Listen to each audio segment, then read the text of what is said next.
والصلاة والسلام على أشرف المرسلين سيدنا محمد المبعوث رحمة للعالمين. Kada darlaw ka nana foye 600 minutes duru foranye ko me ko minute fla de bembulu manyana inshallah on almamunde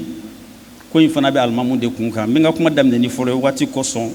mbe kuma ni mali misri alman bela shilen togoye ana zawiya alman bela shilen togoye l'imam bureau national togola kerengere a secrétaire général no ye imam Gausu Mente ale de ko ngana discours ga ma farmanda la ka de la fiadi anama kona nana nga foli kerengere ka nyesha nga famo foloma no kene nyama be mami bulu no général du corps d'armée inshallah mbal magi Ismail wa ka foli finyana ko kole fa an yere ka ministry inshallah docteur Mohamed Omar ko ne ko ka foli finyana l'imam bela jilen togola ko ka suraka sofla ani nyare ko ka foli fo onyena anga ladati ko ka foli fo bela jilen nyana mishili mere ki ka foli be an kanaba bela jilen fo ko olu wasalendo ni kenenka parce ko ala mabubu chi kwa wa ma arsalna min rasulin illa bil lisani qaumihi abe ci ala yon jarabini kuma almamu jarabini kuma odatu kuma bebe ka boli ondeka donc ko almamu mali alman bela jili zawiya alman faramisi alman minka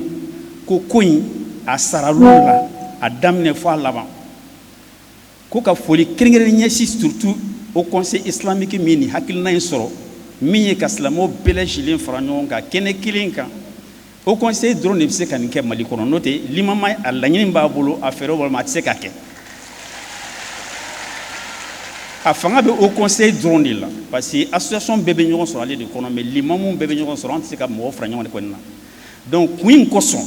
queen bunya koson ko ka président fo krengere ñera ko indamine fobi kaya bela jilen sara ala menta ko ka fiye ki yere déplacer fo ka tanga siège la ka ta bunya da ngoro ini ka bunya ki Haidara Ousmane Chérif mala nangara mo ba ko ka fili ko et puis ko majigini karama ko na yere déplacer kata la ka chidum blakata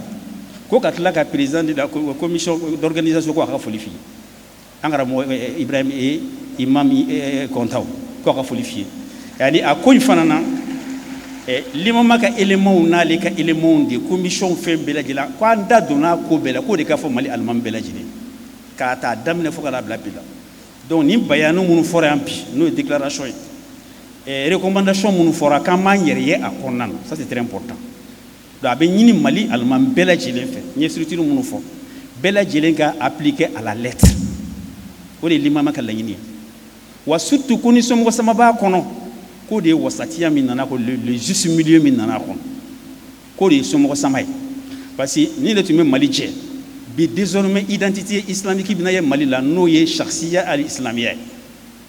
comme mali bela jili o de jume les points communs al-qawasim mushtaraka mbe ñoo soro mina usul din donc alhamdulillah vraiment kada wati chuwa kan korna kadla kan kori donc médaillant mais ka faut qu'on a réalité yani ni mo wasalim be kenen ka sigi mbe ya kande limama de wasalim ba wallahi kunya fo yani ayan nga barali no ko parce que si kun flaté limama la islamo ka do dakile fe ka bo dakile fe ni au conseil de création bi ko occasion permis ko di awma o yebara de no awala mambulo wa al mama ngaji ja daga na tawna de parce que to mi répéter en ko sebe ka répéter ko sebe o de ye al mamu ani wajulu kelawi ko onde ala kira chien tabagawi o de fora ka da donc même woni kuma la ni mi inna allaha ma'ana anta nabila musa kan fa anto amara kira tarifi nabila ko inna ma'i ya rabbi mais ala ko inna allaha ma'ana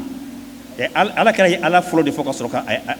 ala ka soka refo donc on va finir jamaï inna allaha ma jamhuriyati mali inshallah ma'iyati allah o de ka boni fembe nala bi fe ka bi kay fembe kay donc ala bi mali o da to gon santé mali e région tan ani kononton qur'an aya folo e harfu tan ani kononton a suran folo e aya tan kononton mali région tan kononton jala ko folo ya kana bulu harfu tan kononton do folo yidi nasira harfu al jahannam alayhi 19 mali bamako ran lisuma e wolum bla di fatia aya wolum bla sanfara wolum bla du kolo wolum bla ala be mali fe shukran mali harfu nanindi ala yere to harfu nandi Makka, Madina, Mali. Ali demseni la lettre, il veut follow la lettre MD. Mais dans le temps, Inch'Allah, Mali, Allah ka Mali tini do. Allah ka Mali tini do. Allah ka Mali tini do. Akana jogo blé. Bon, oui, nga wati be mine, abe famnya. Amenyo sur kene wero. Inch'Allah.